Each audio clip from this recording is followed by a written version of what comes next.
guarde, bendiciones para todos los que nos ven en el canal, que el Señor les bendiga grande y poderosamente, que sea el Dios de los cielos obrando en tu vida cada día más. En esta hora continuamos acá en la serie Un Encuentro con los Avivadores, la cual estamos compartiendo sobre los generales de Dios del siglo XVIII. Hablamos de John Wesley, Charlie Wesley, y ya comenzamos a hablar sobre Whitefield, uno de los grandes avivadores que impactaron naciones, grandes avivadores que impulsaron a muchos y que el Espíritu de Dios los usó con poder y gloria para impartir el Evangelio en esas naciones donde se necesitaba la palabra de Dios. Amén. Entonces, en esta hora estamos en el capítulo 20, la cual esto lleva por título oponiéndose inicialmente a la predicación en el campo. Pronto yo no podía esperar a predicar al aire libre. Lleva como título. Es un placer para mí poder compartir sobre el encuentro con los avivadores con ustedes. Amén. Dice así de la siguiente manera. Dice, para la primavera de 1739, tras la insistencia de Whitefield, John se dio cuenta de que ya no tenía nada que hacer, sino llevar su prédica fuera de las puertas de la iglesia. Ese marzo siguió a su amigo a Bristol. Whitefield ya había profundizado en la predicación al aire libre en la bulliciosa zona de Bristol, con la esperanza de llegar a la multitud de mineros y trabajadores de los astilleros de ese lugar. El 29 de marzo, John y Charles acompañaron a Whitefield a la plaza del pueblo con la intención de llevar el mensaje de fe a todo aquel que quisiera escucharlo. Al principio John se opuso a predicar al aire libre, pero cuando Whitefield comenzó, una ruidosa multitud se reunió por pura curiosidad. Estaban preparados sus corazones para escuchar las verdades sagradas que estaba a punto de decir. Mientras los pensamientos de incertidumbre inundaban la mente de John, Whitefield, sin dudar de aprovechar esa oportunidad, habló de forma valiente, inspirando a los ansiosos oyentes con la palabra de Dios. Al ver John, se conmovió por la multitud de rostros tan sedientos del agua de la palabra. Al día siguiente, John se paró en una pequeña colina en las afueras del pueblo y dio su primer mensaje al aire libre. A 3,000 personas predicó. Dice que John le predicó al aire libre a 3,000 personas al día siguiente. En Lucas capítulo 4, versículos 18 y 19. Ya fue impulsado John para predicar el Evangelio, para empezar a predicar el Evangelio al aire libre. Ya estaba siendo impulsado por el Espíritu, pero también motivado por Whitefield. Dice, el Espíritu del Señor estaba sobre mí, por cuanto me ha ungido para anunciar buenas nuevas a los pobres, me ha enviado a proclamar libertad a los cautivos y dar vista a los ciegos, a poner en libertad a los oprimidos, a pregonar el año del favor del Señor. Amén. Dice, el Espíritu del Señor estuvo sobre él desde ese día en adelante para predicar el Evangelio a los pobres. Yo no estaba tan entusiasmado y lleno de energía por la experiencia que no podía esperar la siguiente oportunidad de predicar al aire libre. Una vez que experimentó la emoción de predicar en el campo, no hubo vuelta atrás.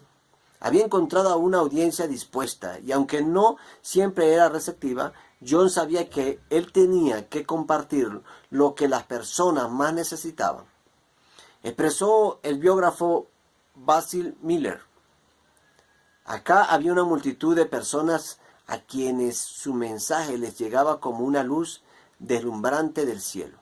Y John no podía negarles esa vislumbre de Cristo. No podía negar lo que Dios estaba haciendo o lo que Dios iba a hacer con él.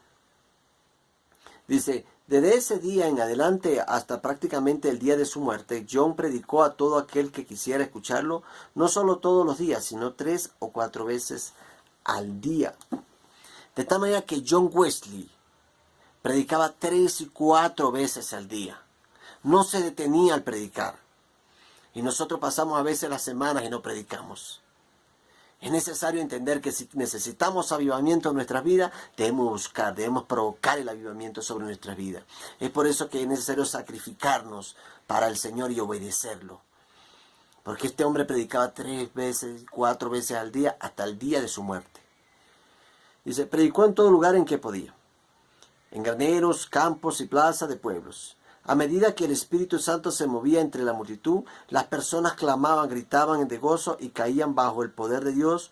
Un testigo escribió lo siguiente: cuando el Espíritu Santo viene sobre alguien, cuando el Espíritu Santo empieza a quebrantar vida, hay algo que no se puede contener. Hay algo que no se puede contener.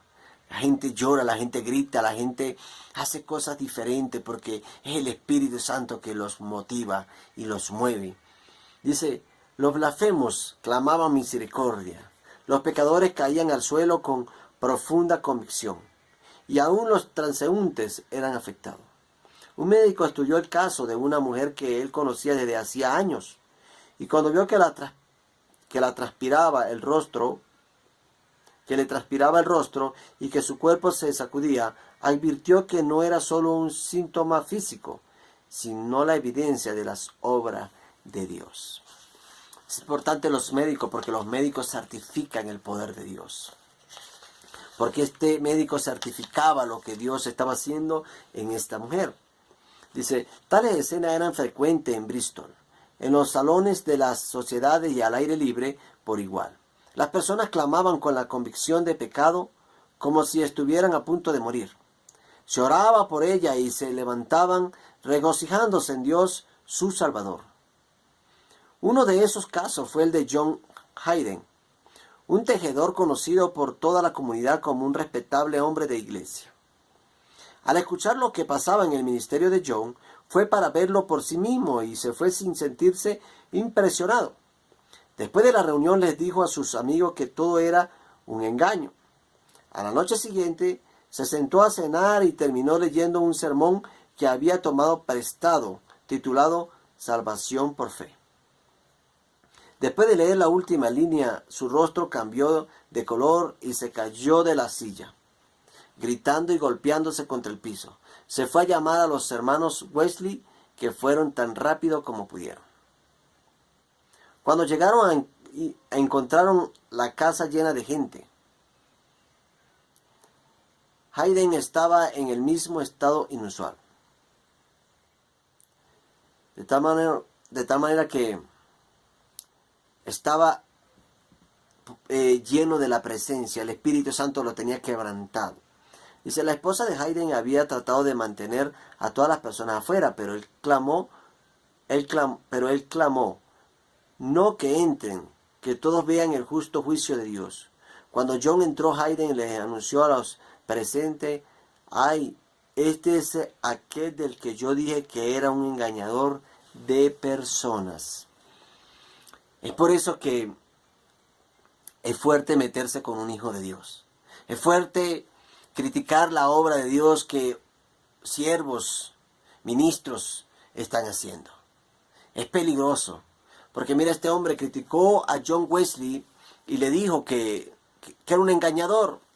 O criticaba y decía que era un engañador. Y mira lo que aconteció al día siguiente para que dé testimonio de que Dios es un Dios de milagros, amén. Pero yo me ha sorprendido. Yo dije que era un engaño, pero no lo es. Después gritó, oh, tu demonio. Después gritó, oh, tu demonio maldito. Si ustedes, legiones de demonios, no pueden quedarse, Cristo los echará fuera. Sé que su trabajo ha comenzado. Háganme pedazos si quieren, pero no pueden hacerme daño. Tan pronto como había dicho esto, comenzó a golpearse contra el piso otra vez, con el pecho agitado y la transpiración corriéndole por el rostro. Él le hablaba a lo que estaba dentro de él, lo que lo había hecho criticar y murmurar. El Espíritu Santo estaba impulsando o expulsando los demonios de su cuerpo, lo cual él sentía lo que estaba pasando. Entonces dice, los hermanos Wellis y los que estaban con ellos comenzaron a orar fervientemente y lo siguieron haciendo hasta que los ataques terminaron y Hayden fue liberado de ellos. John regresó esa noche y aunque encontró a Hayden débil y sin voz, estaba lleno de la paz y el gozo del Espíritu Santo. ¿Qué aconteció? El Espíritu Santo empezó que se manifestaron los demonios y salieran del cuerpo de él, que lo manipulaban para que él hablara o criticara o dijera lo que quisiera decir de los grandes avivadores que estaban en ese tiempo formándose. Amén. Dice, similares hechos y reacciones siguieron a John a Londres y a Newcastle mientras ministraba en esos lugares. Aunque ambos, John y Charles, eran predicadores más bulliciosos y emotivos, tales ataques sucedían en muy raras ocasiones cuando ellos predicaban. Las palabras de John eran tranquilas y medidas, pero parecían penetrar directamente el corazón de quienes lo escuchaban. Era un hombre que no gritaba, era un hombre que no hacía quizás gran alboroto, pero las palabras que soltaba penetraba como una espada los corazones de las personas, porque era el Espíritu Santo el que quebrantaba las almas. Amén. Dice, como estas cosas se manifestaban en sus reuniones, también a menudo se los llamaban a orar por los que estaban enfermos u oprimidos por demonios. El siguiente es un extracto del diario de John, en el que narra una de tales instancias. Vamos a leer un extracto, algo del diario de John, donde dice, jueves 25 de octubre de 1739, me llamaron para que viera a una persona en Bristol, que se enfermó la noche anterior. Este hecho también lo relataré simplemente en tanto que fui testigo de ello. Yacía en el suelo con furia, hacia rechinar los dientes y después de un rato vociferaba. No era fácil para 3 o 4 personas sostenerla, en especial cuando se mencionaba el nombre de Jesús. Oramos y la violencia de sus síntomas cesó, aunque sin una liberación completa. Dice, en la noche me llamaron para que la viera otra vez. Yo no tenía deseos, pues sentía temor de ir, ya que pensaba que no sería de ninguna utilidad, a menos que alguien más fuerte en la fe estuviera allí para luchar con Dios por ella. Abrí mi testamento y leí las siguientes palabras. Así que tuve miedo y fui y escondí su dinero en la tierra. Me sentí reprobado y fui de inmediato. Comenzó a gritar antes de que yo entrara a la habitación. Después soltó una horrenda carcajada que se mezclaba con blasfemia, muy lamentable de escuchar. Uno que por varias circunstancias entendía que involucraba a un agente prodigioso, preguntó, ¿cómo te atreves a entrar en una cristiana? Que fue respondido, ella no es cristiana, es mía. De tal manera que alguien le preguntó al demonio, ¿cómo te atreves a entrar en una cristiana? Porque los demonios no pueden poseer un cristiano. Una persona que está sellada con el Espíritu Santo no puede ser poseída. Ahora, una persona que está jugando, que es tibio, que ni es frío ni es caliente, dice el Señor, que están en la iglesia, pero también están haciendo cosas incorrectas, pues están expuestas a ser poseídos, pero no han sido transformados, no han sido convertidos verdaderamente. Entonces pregunta, ¿no tiembla ante el nombre de Jesús? No hubo respuesta, pero ella, retrocediendo, temblando, pregunta, ¿no aumenta tu propia condenación? Lo que fue respondido imperceptiblemente, ay, ay, que fue seguido de nuevas maldiciones y blasfemias. Dice, cuando ingresó mi hermano, ella exclamó, predicador del campo.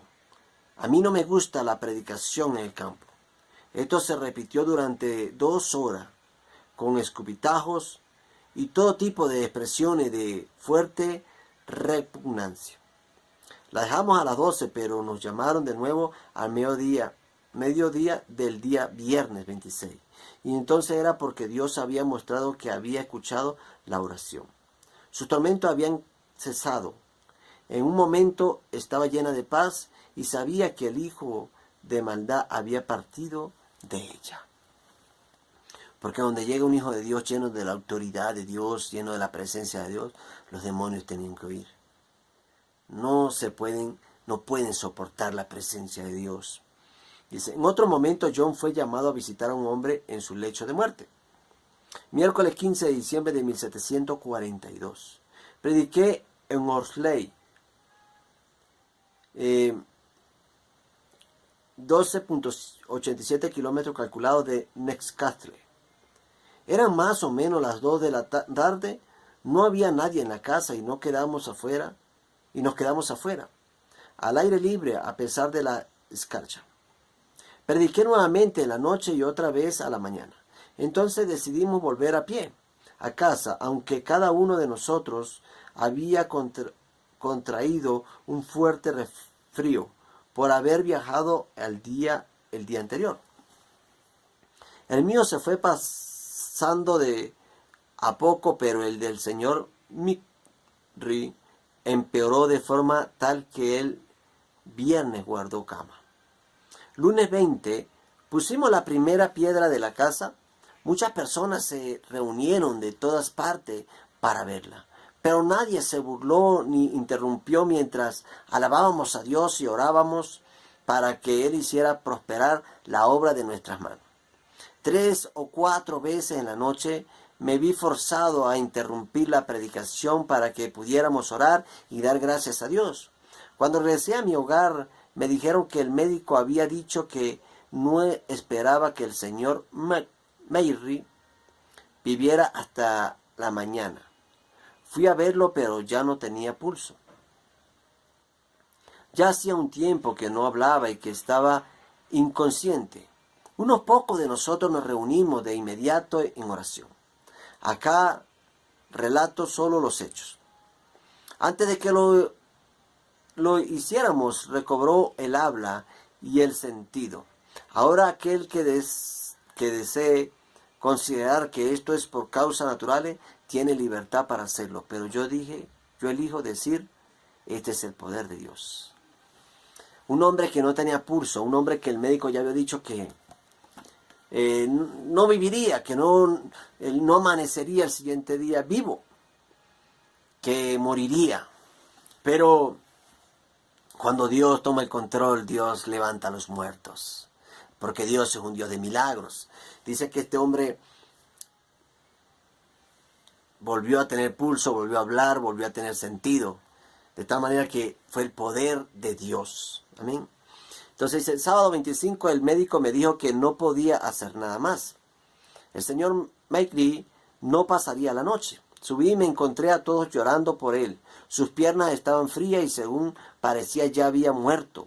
Todos nosotros nos arrodillamos y clamamos a Dios con fuerte clamor y lágrimas. Abrió los ojos y pidió por mí. Y desde ese momento continuó recuperando su fuerza hasta que su perfecta salud fue restaurada. Por eso que a veces los médicos dicen que una persona tiene 3 horas de vida, tiene 3 días, tiene 1 mes, tiene 3 meses. Pero ningún ser humano sabe con exactitud cuándo una persona va a morir. Solamente Dios sabe el día, la hora, el momento, el día, el minuto, el segundo en el que la persona va a morir. Pero los médicos muchas veces sueltan palabras que, claro, es entendible por su ciencia que estudian, por su estudio, pero Dios es el que tiene la última palabra de tu vida. Amén. Los Wesleys enfrentaban algunos de los mismos desafíos que enfrentan los carismáticos pentecostales modernos. El desafío de discernir entre las experiencias de la gracia y otros tipos de manifestaciones espirituales o emocionales. No hace falta decir que ellos operaban con el poder del Espíritu Santo y que, sin lugar a dudas, la unción llenaba de poder y de conocimiento a sus prédicas, al mismo tiempo que atraían una gran controversia y muchas críticas. Los avivamientos de los Wesley fueron conocidos por ser ruidosos y por las demostraciones emocionales intensas. Los seguidores fueron conocidos como los gritones metodistas. ¿Por qué? Porque los que seguían a este ministerio se llenaban tanto de la presencia de Dios que gritaban el nombre de Jesús, que gritaban la verdad. Y eso lo llamaban gritones metodistas, ya que sus clamores literalmente interrumpían a los predicadores, lo que hacía que las reuniones parecieran caóticas y desordenadas. Nuevamente el diario de John habla sobre tales reuniones, de tal manera que estos hombres se llenaban tanto de la presencia de Dios que empezaban a clamar, empezaban a orar. Era gente de oración, era gente que se mantenían fervientemente en la oración. Y dice así: sábado 16 de junio de 1739 nos reunimos en Fetterland para humillarnos ante Dios. Y admito que justamente retiró su espíritu de nosotros debido a nuestra múltiples infidelidad. Reconocemos que lo hemos afligido con nuestras divisiones. Unos por decir yo sigo a Pablo y otros yo sigo a Apolo, por apoyarnos en nuestras propias obras, confiando en ellas en vez de confiar en Cristo. Porque a veces nosotros confiamos más en las obras que nosotros hacemos que en Cristo. Y debemos confiar más en Cristo, porque Él es el dador de la vida. Amén. Dice, por apoyarnos en esos pequeños comienzos de satisfacción, que a Él le plugo obrar en nuestras almas. Y sobre todo, blasfemando contra su obra entre nosotros, imputándola ya que sea a la naturaleza, a la fuerza de la imaginación y a espíritus animales, e incluso a los engaños del diablo. En aquella hora encontramos a Dios con nosotros a la primera oportunidad. Algunos cayeron postrados al piso, otros prorrumpían como si se pusieran de acuerdo en la alabanza y acción de gracia. Y muchos abiertamente testificaron que no había habido un día semejante a ese, desde enero, el primer antecedente. Un testigo describió una reunión llevada a cabo en 1746 de la siguiente manera: la asamblea parecía estar envuelta en una gran confusión. A cierta distancia bien podría parecerles a uno más una multitud de borrachos que adoradores de Dios. Parecía más una multitud de borrachos que adoradores de Dios, porque estaban embriagados en el Espíritu Santo, porque estaban llenos del Espíritu Santo, porque no le importaba lo que los demás dijeran, le importaba era que el Espíritu Santo los llenara, y clamaban con gran alegría.